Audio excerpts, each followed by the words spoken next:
My name is Èamonn Kirke, and I'm a counsellor within the MCTC organisation. I will work with clients more or less on across the range of issues.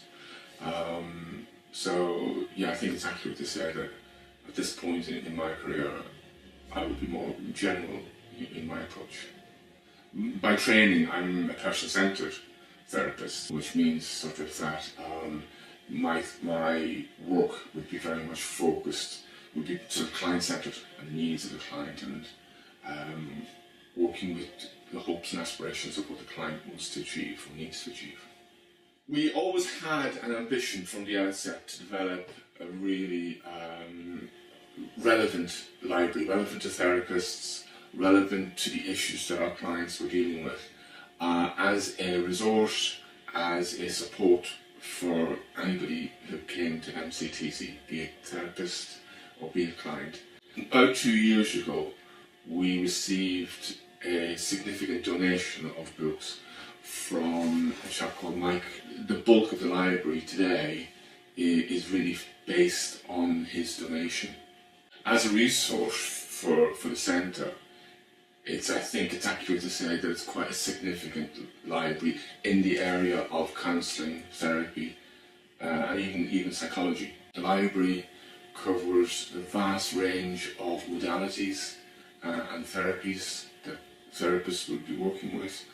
It contains most of the theoretical underpinning of those modalities, from Freud to Carl Jung to Carl Rogers. It also has within it materials dealing with theories about personality development, theories around attachment, birth and conception issues, and also materials dealing with the major events of life. I would also say that I think within the Northwest region, it's again, no exaggeration to say it's probably one of the most comprehensive libraries in a centre of this size and type.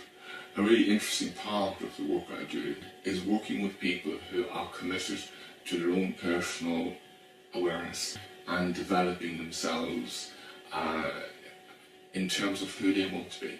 I think very, very often, again in society and in the communities that we live in, there's quite a lot of expectation and burden placed on people, and it's easy to fall into a role of responding to those expectations. And it's very rare that someone gets the chance and gets the time to actually pause and ask themselves the question, well, who am I? You know, it takes quite a strong person to be able to assert their needs and their choices in that situation. And it's been a significant life-affirming experience to see MCTC develop in the way it has.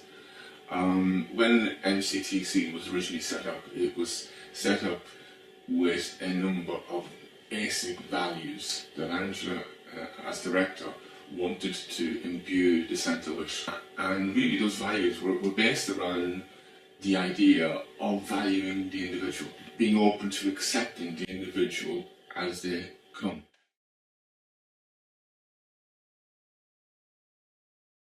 Yes, Father Peter was a very good friend of MCTC, and when it was originally set up years ago, Father Peter was our very first Chair of Trustees. Mm-hmm.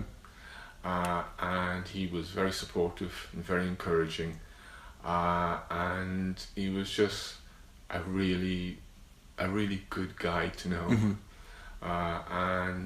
You know, in the early days when everything was a little bit anxious and we were all nervous about what we were doing, he was a very reassuring presence.